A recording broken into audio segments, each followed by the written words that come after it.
आज कराची में इतनी तेज बारिश आई कि हमारा घर ही समंदर बन गया और इसी समंदर में बैठकर मैंने मजेदार से पकोड़े कैसे एंजॉय किए जानिए इस मिनी व्लॉग में। अस्सलाम वालेकुम। आज कराची में बहुत जबरदस्त किस्म की बारिश हुई है। बाहर आने के बाद आप जरा ये नजारा करें, इतना ज्यादा पानी भरा हुआ है, ऐसा लग रहा है जैसे ये कोई समंदर या दरिया हो। खैर अभी मुझे नमाज असर को देर हो रही है, पहले मैं नमाज पढ़ के आ जाऊँ, फिर इस समंदर को एंजॉय करते हैं। मस्जिद में दाखिल होने के बाद जरा ये देखें मस्जिद कितनी खूबसूरत लग रही है। खैर जमात के साथ नमाज असर अदा करने के बाद में मस्जिद के बरामदे में आ गया और यहाँ जो ये सीढ़ियाँ बनी हुई हैं इन पर टाइल्स लगे हुए हैं, जिसकी वजह से बारिश में लोग फिसल जाते हैं। इसलिए बारिश के मौसम में इन सीढ़ियों पे ये पायदान बिछाए जाते हैं। मस्जिद से बाहर आने के बाद अब मैं आपको यहाँ का मुकम्मल व्यू दिखाता हूँ। मस्जिद के बाहर का गार्डन मुकम्मल तौर पर पानी से भरा हुआ है और तकरीबन 3 घंटे बारिश मुसलसल होती रही, जिसकी वजह से ये पूरा गार्डन भर चुका है। और अब इतनी देर में वालिद साहब भी नमाज पढ़ाकर बाहर आ चुके थे, जो कि इस पानी को देखकर काफी हैरान हो रहे थे और मुझे कह रहे थे कि यहाँ से अपने व्यूअर्स को व्यू दिखाओ। और ये देखें यहाँ से वाकई ऐसा लग रहा है कि हम किसी दरिया के सामने खड़े हुए हैं। ये देखने के बाद मैं वापसी चल पड़ा घर की तरफ और जब घर आया तो मौसम के हिसाब से मजेदार से पकोड़े बनकर बिल्कुल रेडी थे। बस फिर ये पकोड़े मैंने ओएस को पकड़वाए और मैं ये कुर्सी उठाकर चल पड़ा बाहर की तरफ, क्योंकि मेरा दिल कर रहा है ये जो सामने पानी जमा है इसी में बैठकर इन पकोड़ों को एंजॉय किया जाए। बस फिर ये कुर्सी लेकर मैं इस पानी के अंदर चला गया और फाइनली मैं अब इस पानी के अंदर बैठ गया हूँ। इसके बाद मुतीउर रसूल मेरे लिए पकोड़े लेकर आने लगा। ये तुमने कमीज को अंदर किया हुआ है अपनी सलवार के, या सलवार को कमीज के अंदर किया हुआ है?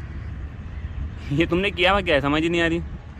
खैर इससे ये पकोड़े लेने के बाद में इस प्यारे से मौसम में इतने मजेदार इन पकोड़ों को एंजॉय करने लगा। और घर वालों ने ये पकोड़े सिर्फ मेरे लिए भेजे थे, लेकिन मेरे साथ ये दोनों भी शुरू हो गए। पकोड़े खत्म करने के बाद में अपने व्लॉग को बस यही एंड कर रहा हूँ। लाइक जरूर कर दिया करें। अल्लाह हाफिज।